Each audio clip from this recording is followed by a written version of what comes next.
Hey there folks, and welcome to another 600 pp tryouts. In this tryout, I am doing the FireBird Trans Am 1978.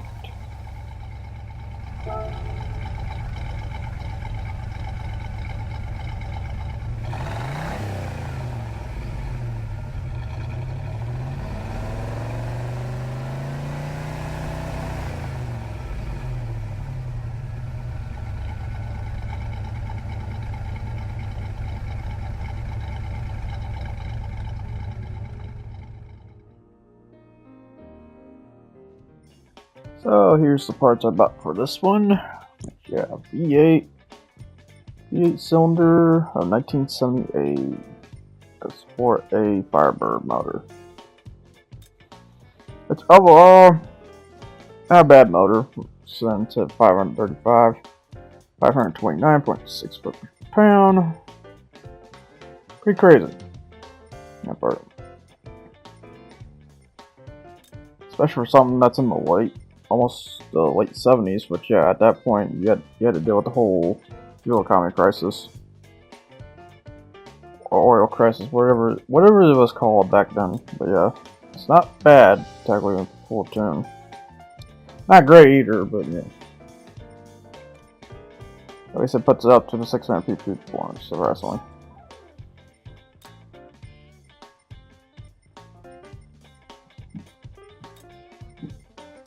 Yeah, I just had to buy everything, all the engine upgrades, everything else.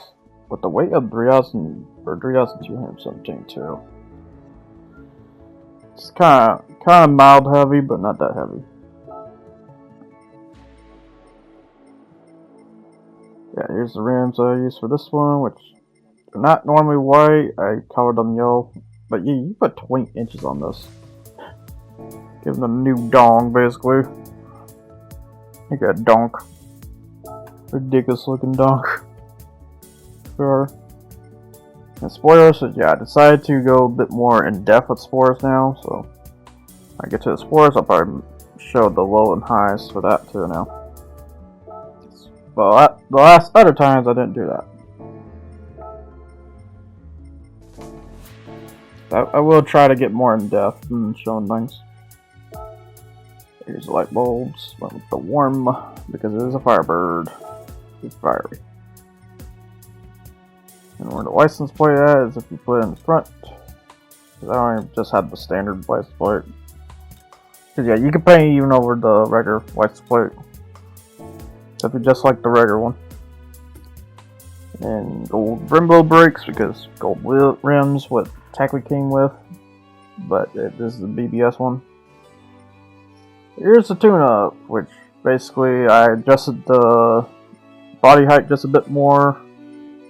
Natural frequency, because usually when you want to touch the height, you want to touch frequency too. That way it keeps the car more stable. It doesn't freak out when it tries to turn too much, because this is a muscle car after all. And then I took the acceleration sensitivity to down to 5. Should I have done that? I don't know. But it does feel a bit better as a result. And stuff like that. And then you get the power restrictor, transmission stuff, 290 on the transmission, 98 on the power restrictor, and then basically low end supercharger, because the lower the supercharger is, taking the more acceleration away. That comes to the balance of the PP and not the highest of PP you could do. And then here's the decal. If you ever want to get this decal, just come to Scaling Ranches or something, grab it. Basically. But the FireBird Trans Am of 1978. Well, the obvious saying, it's a Smokey and the Bandit car. That's usually the obvious saying. But as a car to drive and racing and stuff, it's kind of on the low end of muscles. I'm not surprised because, as I mentioned, the oil crisis. This is where muscle cars got dampered down, considering the FireBird at stock is like 210 horsepower, which is low in comparison of the near end of the 70s. So the Boss 427 hit like 400 horsepower. This doesn't even do that. at all. So, what to say about this car? Since it is a muscle, its turning is, I would say, at, surprisingly, I would say the turning's at 3. It's not really bad there. What's really bad though is the acceleration, because muscle car, so, which in a nutshell saying that's basically means low acceleration.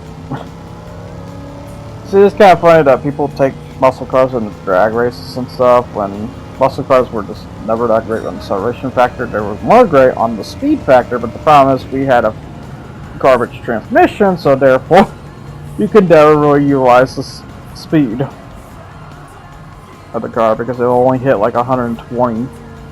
Although this is the later year, so this might have got 5 speed, so it might have been good.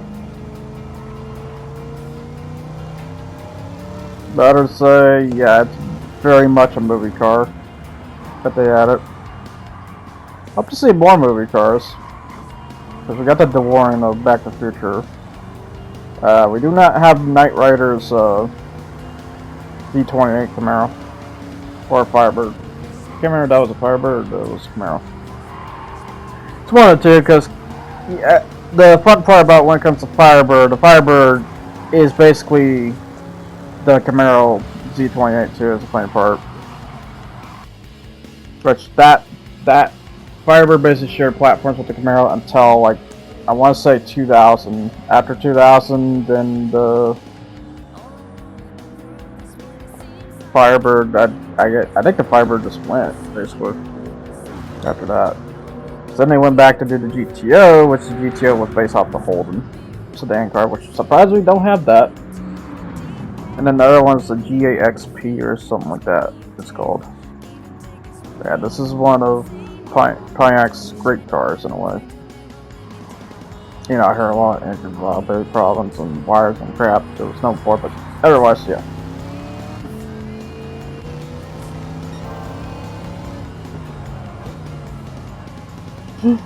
As a stack full saying.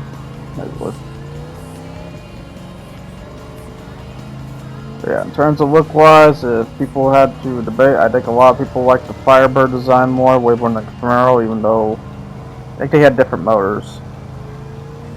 I don't think this is related to the Iron Duke or not. If not, oh god. I didn't realize that. I wouldn't realize that. I assume not.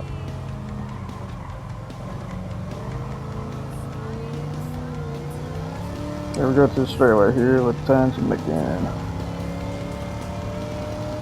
But yeah, I will say the time on this one, I don't think it's going to be that great to compare people. It's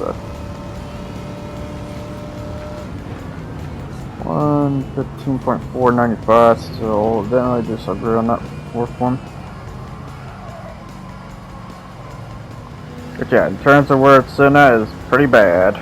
It's in at 17th place between the GR86 and the Mustang. But here comes the best lap though, which, yeah, as you can see, the times still haven't really changed much because it's so different. There's a big problem when it comes to old muscles. Consistency is one of the things. That's the problem with a car, which I should mention about consistency sometimes because that is a big importance to some cars. It's like, oh hey, are you guaranteed to do this lap time or are you just going to be so fluctuating all over the place? This is one of those cars cases where it's all over the place. It really wants you to understand it to get the best out of it. And if you don't understand it, well, your laps are going to be all over the place. Seeing how bad it's trying to wheel there. And mind you, I had the right suspension up. And it's still trying to do that. But then again, I gotta admit, I do think I feel like I overpowered this car, and as a result, it wheels out more than it should. It's just out of its league on the body or either body or suspension or something. But 115.259 still stayed in 17th place, sadly. Yeah, at least it did better than GR86 RZ, so that's the effed up part. Now onto the Dragon Trail. Although I will admit that GR86, I should probably retry that again. And just see if I can do it better with that. Yeah, onto the seaside. Which, yeah, where's... Oh yeah, that's right, first lap. Yeah, first lap don't really count that. But it does give you an idea, in a way, if you can take all the times and stack to each other on that first lap. I do note, sometimes the skill just ain't there.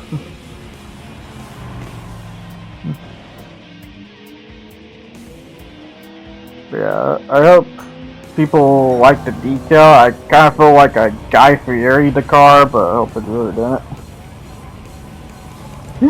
What it feels like. But if it is what it is.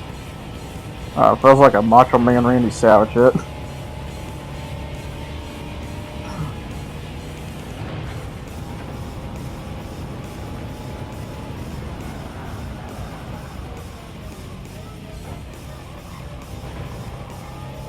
Although it also feels like a derby car style too, I can look at it. I got this design stuff, but yeah, looking at the gauges. They only expect this car to hit 100 miles per hour, which, if you want to know how fast it does about it can do 200 on draft. But it does a little bit less after that.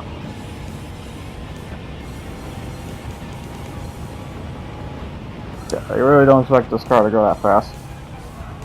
Which is a real shame on that.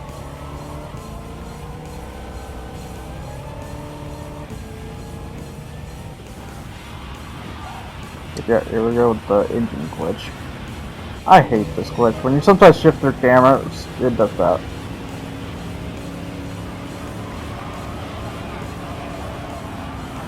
Yeah, 153.742. That's pretty slow as well. Barely beat the GR86, so yeah, it's in at 17th again. But I do think this is where it's going to change at least a little bit. I wouldn't think it would change so much. So we will have to see here.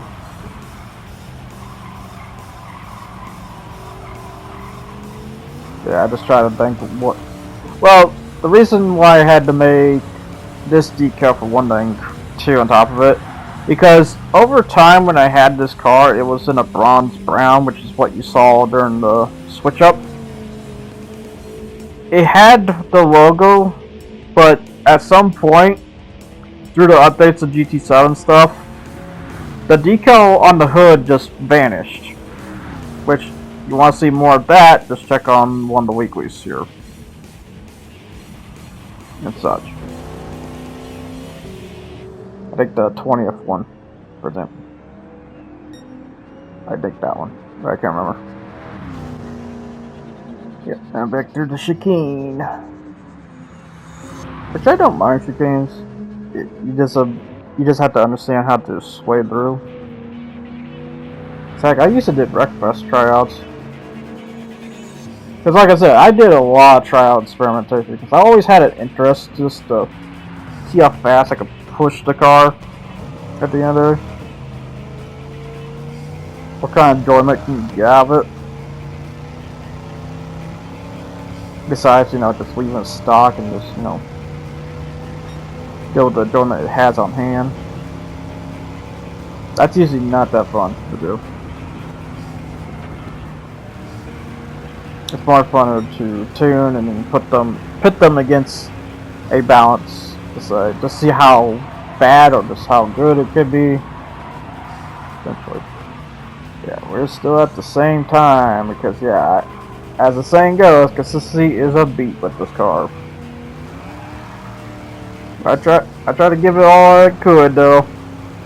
Yeah, this is the best lap right here. So yeah, sadly the rest of the laps did not want to try any better after this. It got close, but it didn't try any better.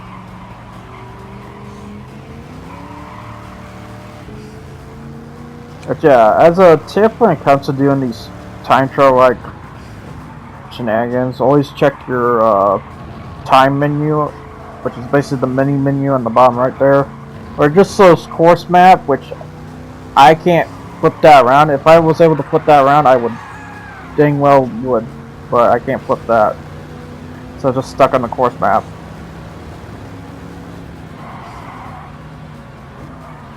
But you can check your times for optimum. What's the most optimum time on it, and gives you an understanding how to proceed with that corner and stuff. Like, if you can recollect what you just did there, if you do it again, potentially you might be doing what is the best pull for that car and stuff.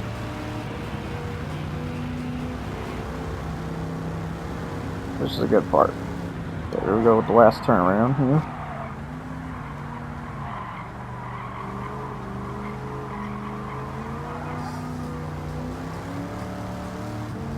So guys, you can see on the bottom left of the car there, you can see the Smoking Bandit sticker. Up the yellow didn't really win too much. At 152.457, it beat over the BMW E36 surprisingly, just a bit. But good luck ever pulling that time ever again, though. I must say, because it is so hard. And now on to the real performance of this car, because the speed is, like I said, 200 miles per hour, so at least there's that. And it really kind of shows, because it hits right there at, I want to say the norm. Here's both. Yeah, 190, almost 193 there. It's pretty good. That's the important part. And, you know, that's what screams muscle cars at the end of the day. Acceleration, that goes out the wazoo, but speed though, holy crap.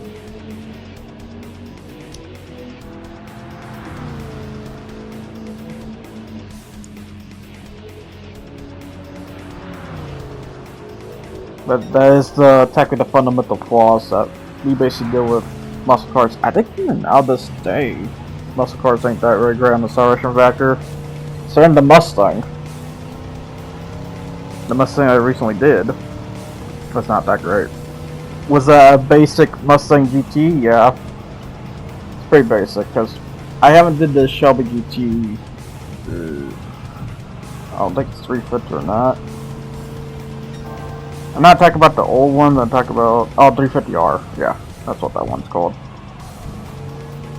Because we have the Ford Shelby GT500, or that one's crazy comparison. I wonder when we get the Mustang GTD. I wonder in that case. Which I kind of felt bad because the GTD Mustang sounded like it was gonna be a cool vehicle and all, but nope. I'll say to that because I don't think they did the thing, which was, it sounded like they were gonna put the engine in the back of the car. They didn't do that. Instead, I think it's in the front again. So at the end of the day, they just made a grade 3 Mustang race package to a car. They also did pretty good in Nürburgring in terms of times, but yeah, 2:11.552. That's not bad. A lot better than the GR86 could do. Yeah, that sits between GR86 and the Clio, so it's in 17th place again. Oh well. But this ain't the best of it yet.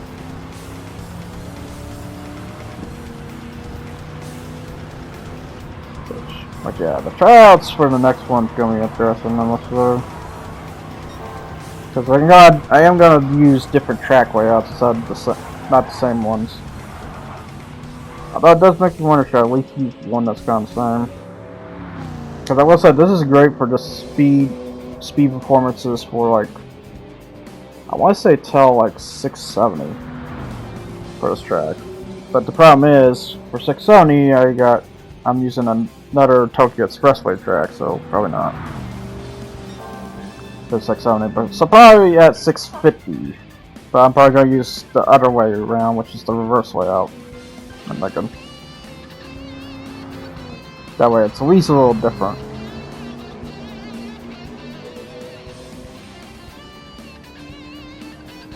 Here we go here.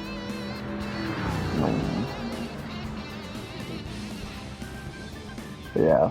Overall, basically, I would say Speed 1, Acceleration 4, or no, opposite, god. Acceleration 4, Speed 1, Turn 3, Momentum 4, Consistency, bad. And you're probably wondering about the fuel, that won't be till we get to there, basically. But overall, I will say the fuel's pretty good, for sure. I don't want to spoil it yet. If you have a reason to watch me, God. I just let it watch it drag straight down to the straightaway here.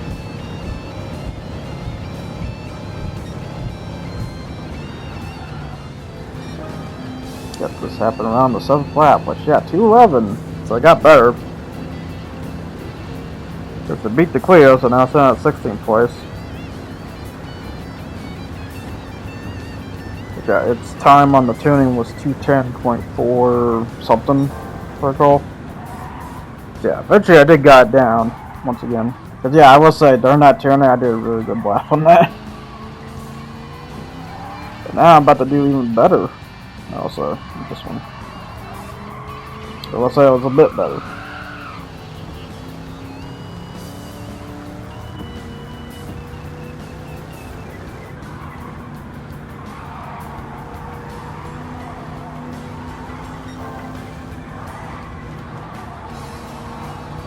We're going to the smooth S turns.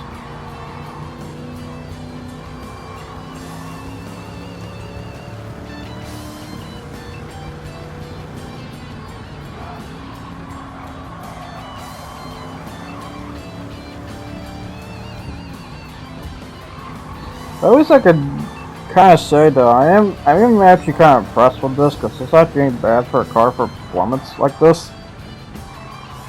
That tells you there was some sort of advancement, at least.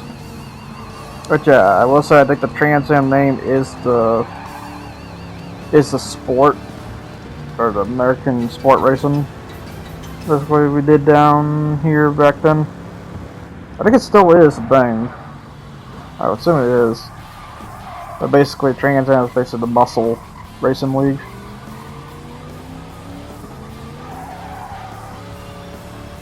Nowadays, I'm not really sure what it's supposed to be. Yeah, I assume something like Australian supercar V8s. I'm looking. What can I say? Supercar, touring cars, touring sedans, V8s, not actual supercars. 210.246, which is putting at 14th place. It beat the Mustang GT 2015 just by a smidge. With that lap. So what can it do? Shall we? We can do the Sunday Cup for sure. I can do the Sunday Cup Classic. As always, because yeah, you can just drive anything. That's once it's a road car, I think. And then the American FR. You do the 550 FR. So it's FR, because most of our American cars are going to be FR, so. And the Sunday Cup too. That's going to be fun, guys. And then, what else could it do? It might do some 700 American, who knows? I'd assume not. You're probably gonna have to stick some race stars on that sucker to even do that. And then the World Touring Car 600, which I checked to see if it has dirt tires. It does. I don't know why. It does. I guess you just want some good old classic muscle dirt racing, I guess, because there is that kind of scene of sport too.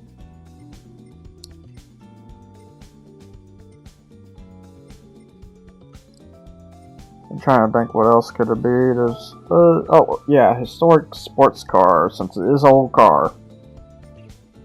So it's suggesting the 512 BB 1976. But yeah, if you just lowered the FireBird, you could do those. And I'm trying to think what else, which I don't think there's anything else there, Captain. Sadly. So anyway, to High Speed Ring Track Day. You can do Tokyo Highway Parade. Trying to think of else. Oh, Trail Mountain Cup. You do Trail Mountain Cup. Then you can do WT. Or you? Yeah, you probably gonna have to use race stars for that one for the Pan America. But for the WTC, yeah, you could probably do that too. Just be careful about any turning kind of tracks, any turning momentum kind of tracks, because here's the problem about the Firebird. I kind of consider it a rank D at the end of that because of its inconsistency.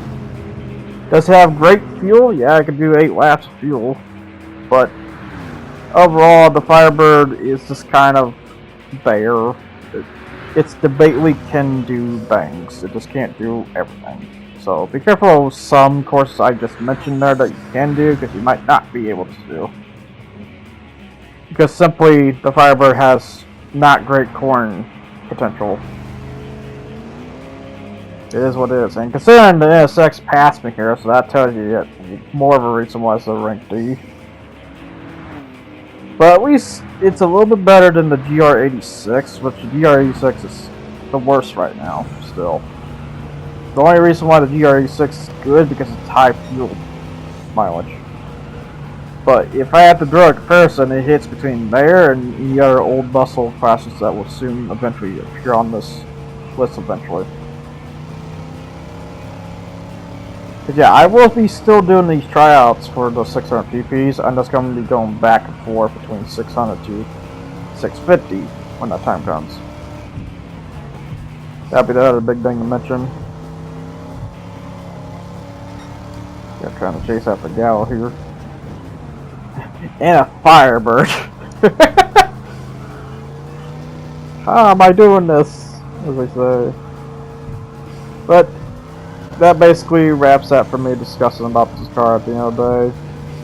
Overall, it's not a bad car, but it's more of a challenge. You're more doing a challenge run with this car than doing a, I would say, a legit run. I would think, if I have any actual suggestion, probably put it down to 550.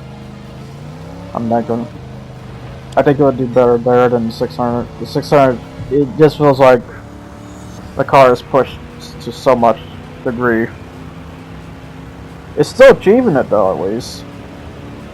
It's just not in the great condition of it. So I think that's probably the good part about these performance points a little bit. It shows how much of a punch you can do with the car.